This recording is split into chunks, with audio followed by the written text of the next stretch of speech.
Let's now look at some specific examples of potential reactions and try to determine whether the SN1, SN2, E1, or E2 pathway would be the dominant pathway in each situation.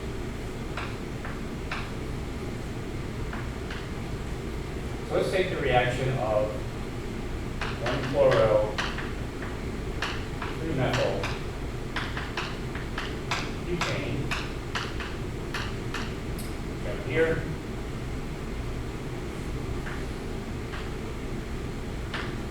The sodium hydroxide, DMSO salt.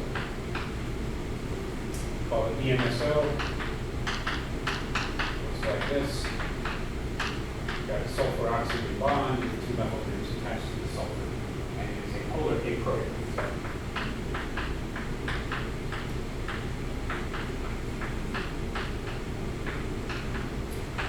And we'd like to know what the product is and by which pathway it was likely formed. So let's first look and determine whether or not there's a leader group. So question 1, we're going to ask ourselves, is there a leader group? If so, what is that leader group? The leader group here would be chloride. Chloride is the conjugate base of a strong acid.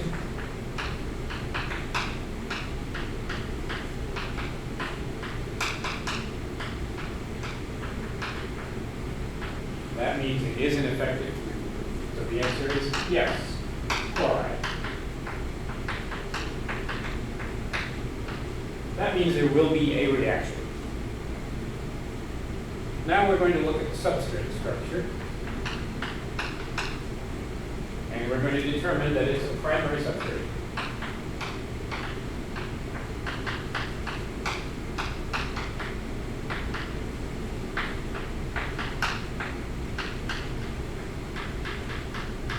That means that the reaction is not SN1 or E1. Primary carbocations are not very stable. It will not be a unimolecular pathway.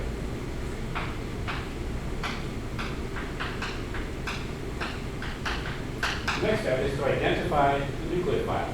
In this case, the nucleophile is the hydroxide ion.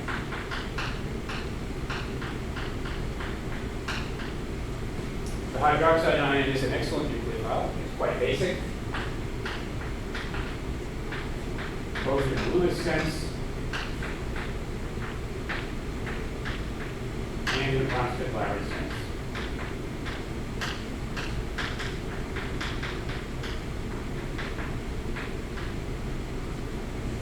So the hydroxide ion is capable of doing elimination reactions, and in high enough concentrations, even capable of doing E2 elimination reactions.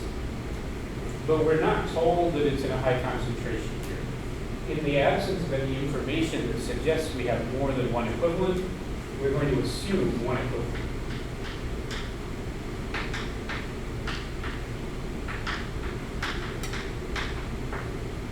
And usually when you have only one equivalent of sodium hydroxide, even though it's a pretty good base, the E2 elimination pathway is not dominant.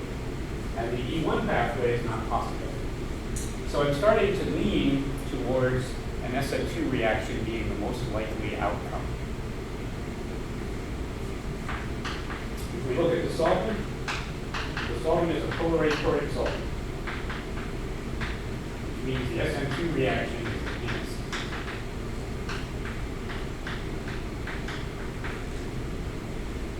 So that's further evidence that the SN2 pathway is quite likely in this particular case. And then finally, I'm going to look to see, is the nucleophile hindered? And it is not, because it's hydroxide.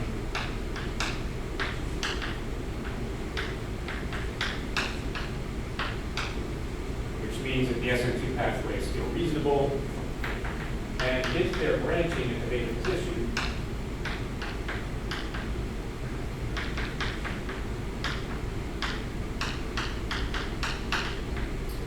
because a hindered nucleophile or a beta branch would be two reasons why we might not get the SN2 pathway.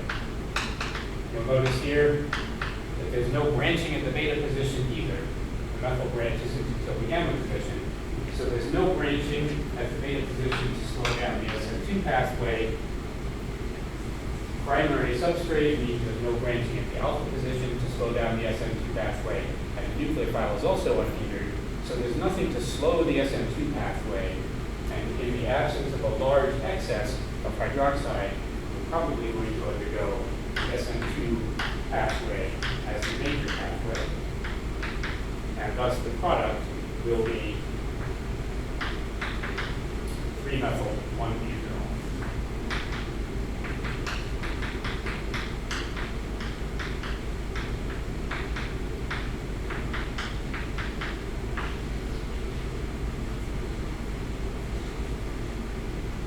In this case, the solvent was one of the most important deciding factors. The polar aprotic solvent is added in this case intentionally to enhance the SN2 pathway.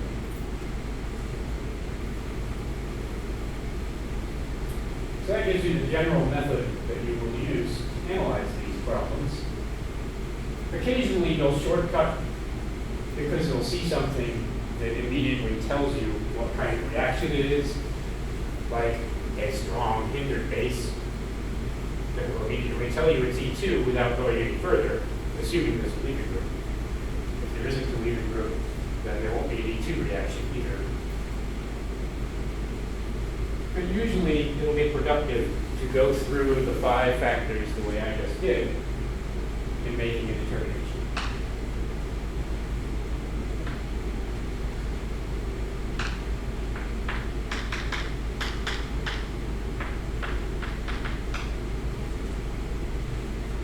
So here we have the methane sulfonate of 2-pentanol.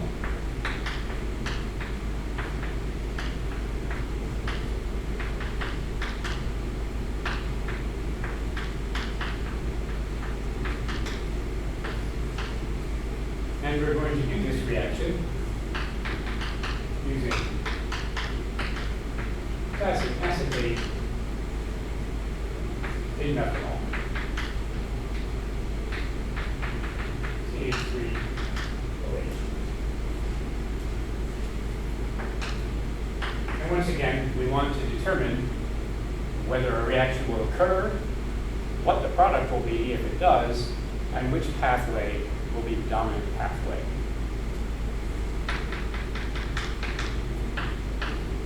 We have a single stereoisomer of our starting material. We have the S isomer. The oxygen outranks the carbon that's attached to another carbon, which in turn outranks the carbon that isn't attached to another carbon. So we'll have to consider the stereochemistry as well in our answer. So the first question is there a leaving group? And the answer is yes. The mesylate ion is an excellent leaving group.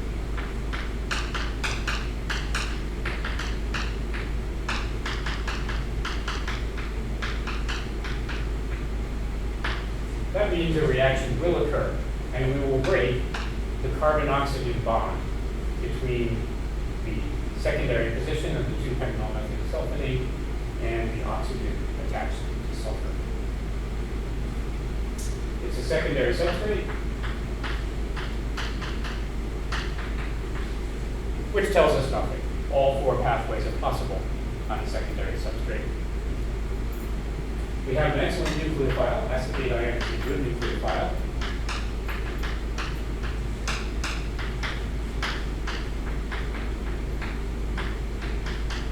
And it is not strongly basic.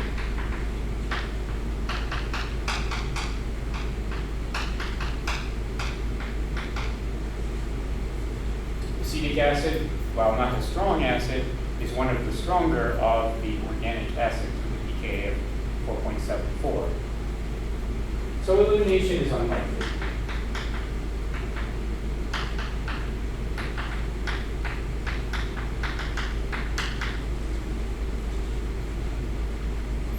So we're looking at probably either an SN2 reaction or an SN1 reaction.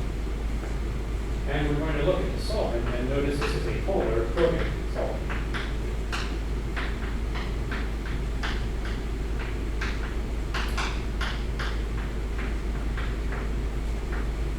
That enhances the unimolecular pathway.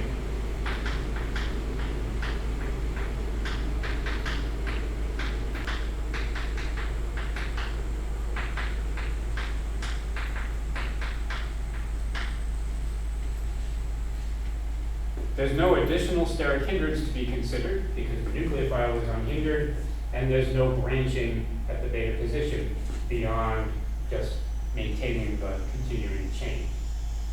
So in this case, the presence of the polar protic solvent indicates that the SN1 pathway is likely to dominate over the SN2.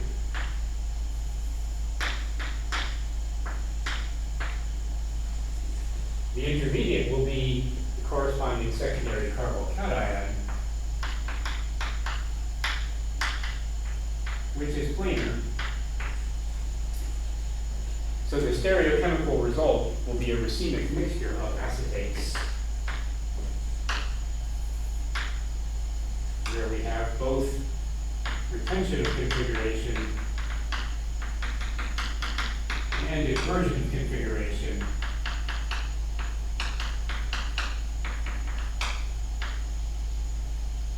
in equal amounts,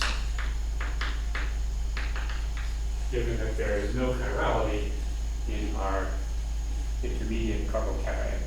So we'll get the acetate product, but we'll get a racemic mixture of the acetate product. IUPAC name for this would be 1-methyl, 1-butyl acetate.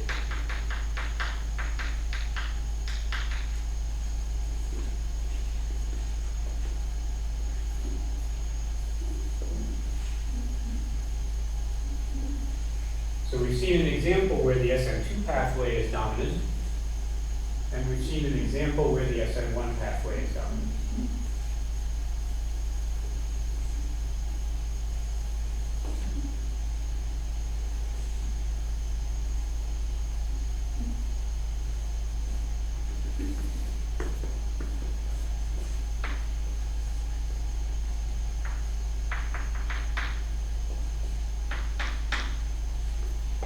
In this example, we're going to look at 1-iodo 2-methylbutane.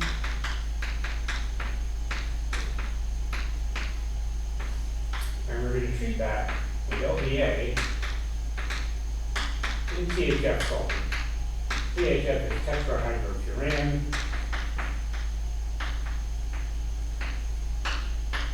Which is a cyclic ether. It looks like that, 5-membered ring with 1 oxygen. And LDA is lithium diisopropyl.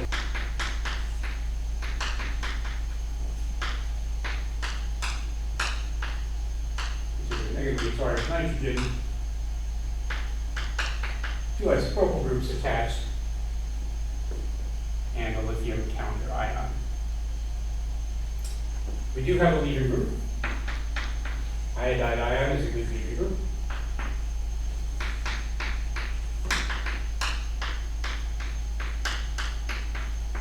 So we expect a reaction to occur. And we have a primary substrate.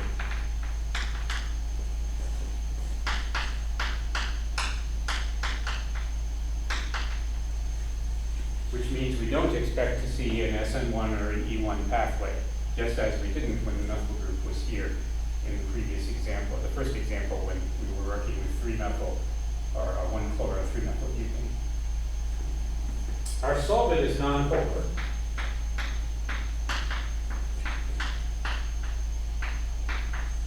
Which doesn't give us a whole lot of information, but there's nothing there that would enhance an SN2 pathway like we would have if we have a polar A protic solvent, and also no protic solvent to stabilize a carbocation intermediate, which we've already kind of eliminated anyway because it would be the primary substrate.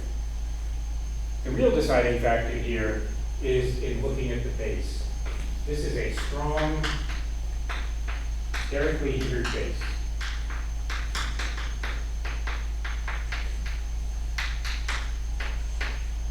And when I see a strong, sterically hindered base, like the diisopropylamide ion, I know that it's an E2 reaction.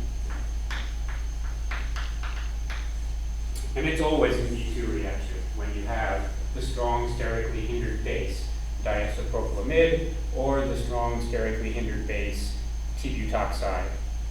And generally, when you have another alkoxide base like methoxide or ethoxide, there are situations where methoxide and methoxide can do do SN2 pathways rather than E2 pathways, but this wouldn't be one of them because now we also have a beta branch which slows the SN2 reaction.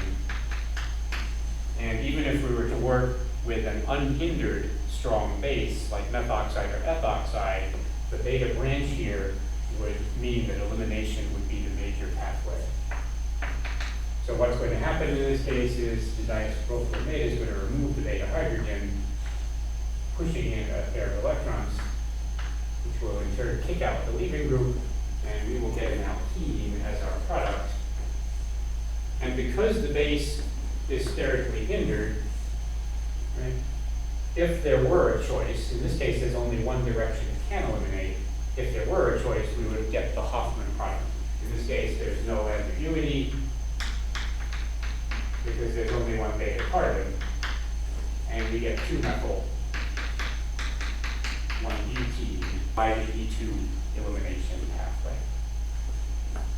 You can shortcut. Once you've identified that there's a leaving group, you can in fact shortcut when you see lithium diisopropylamide and jump directly to looking at the base and knowing that this is a strong broad-cellulari base that's sterically hindered, and therefore the E2 elimination pathway is going to dominate regardless of what the solvent is or whether the substrate is primary, secondary, or tertiary.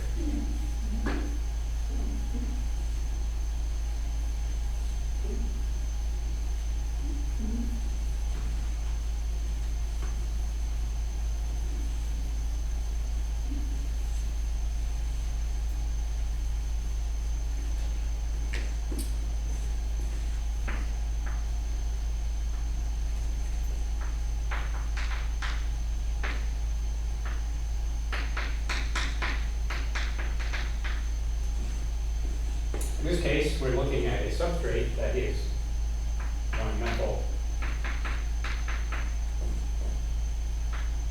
1-cyclohexyl acetate.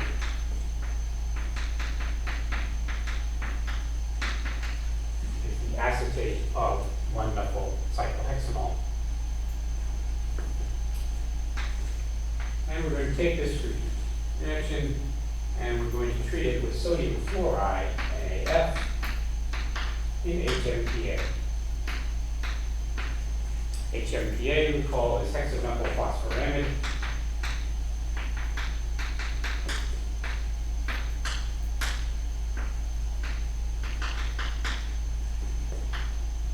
And has 3 dimethylamino groups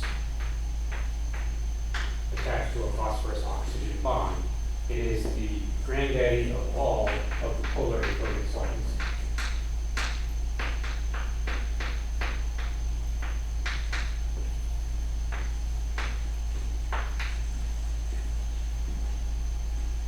So we see an excellent nucleophile in sodium fluoride in a polarly-coated solvent that is not solvating the fluoride ion, but is solvating the sodium ion well, leaving this nucleophile very reactive. But we have a tertiary substrate, and tertiary substrates generally don't do the SN2 reaction. So if we looked at nothing but the nucleophile and solvent combination, we would be immediately leaning towards an SN2 reaction. But in this case, the SN2 reaction is eliminated by the tertiary substrate. And in either case, by not looking at the leaving group first, we've jumped the gun. First thing we need to do is we need to look at the leaving group. Acetate ion is not the conjugate base of a strong acid.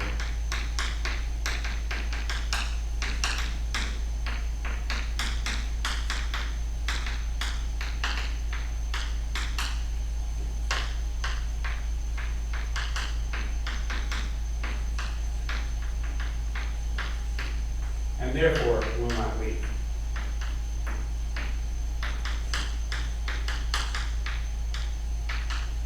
In either a nucleophilic alkyl substitution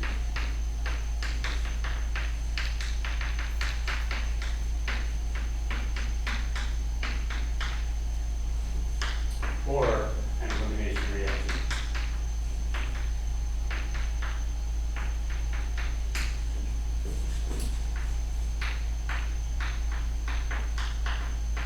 conclusion for this particular case is that there will be no reaction, despite the presence of a strong nucleophile, a tertiary substrate, and a polar achrotic solvent.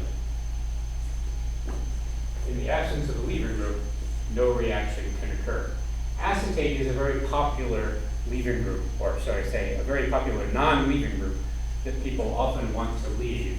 So in practice, acetate ion, fluoride ion, hydroxide ion, azide ion will not leave. So if you see any of these as your potential leaving group, you should conclude that there will be no reaction. These are very popular non-leaving groups that people like to make leave, and someone will probably make leave on a quiz or an exam, but azide ion, hydroxide category of not leaving groups, as they are not the conjugate base of strong acid.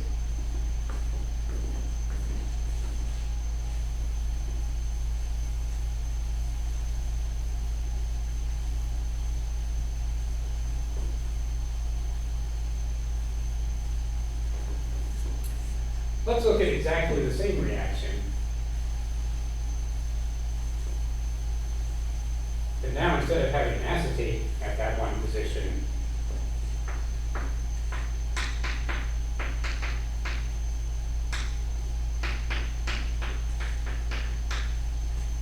we have a different potential leaving group.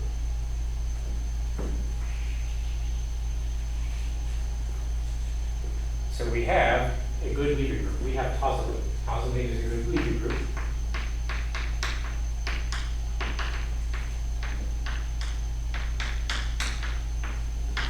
Because the corresponding sulfonate anion is resonance stabilized.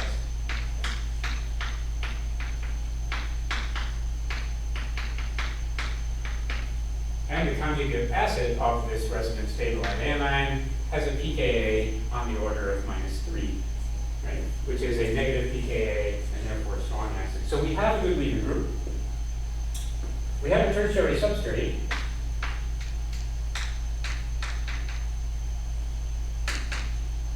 Which eliminates the SN2 reaction as a possibility. So even though we have a polar achrotic solvent, we have a tertiary substrate. The tertiary substrate tells us that the SN2 pathway is not a possibility.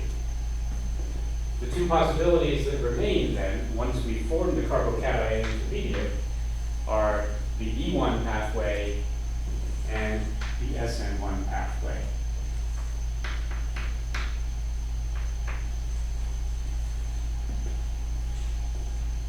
There's no stereochemistry to lose in this material since the starting material was not chiral, but the carbocation is in fact clear. So now we have to consider whether the fluoride ion, in this case, in HNPA solvent, would prefer to act as a Lewis base, a nucleophile, and attack the carbocation, the MTP orbital, or whether it is more likely to act as a base, an unhindered base in this case. So if we're identical hydrogens from the methylene groups rather than a hydrogen off the methyl group, we get the safe product. We know that the polar achrotic solvent is solvating the cation heavily and leaving fluoride ion in a very high energy state. And we know that fluoride is a reasonably strong base, relatively speaking, because HF is, although not a strong acid, not a very weak acid either. There's no additional steric hindrance besides the tertiary nature of the substrate, so there's no beta branching. Nucleophile fluoride is quite unhindered. So we are going to get a mixture of SN1 and E1 here. But because fluoride is a pretty decent base, and we've got a solvent that is not solvating it very well, we might expect the dominant pathway, in this case, to be the E1 product, and the minor product to be the corresponding SN1 product. If we were to put this in a protic solvent that would solvate fluoride and thus slow down its reaction, lower its energy, then we might expect that we would get more of the SN1 and less of the E1, because the fluoride is going to grab a hydrogen more readily in terms of sterics than it is to react with the carbocation. If we reduce the energy of the fluoride, it's less likely to just jump on one of those hydrogens. But in this case, the E1 pathway will probably dominate because the polar aprotic solvent is going to make that fluoride ion very high energy.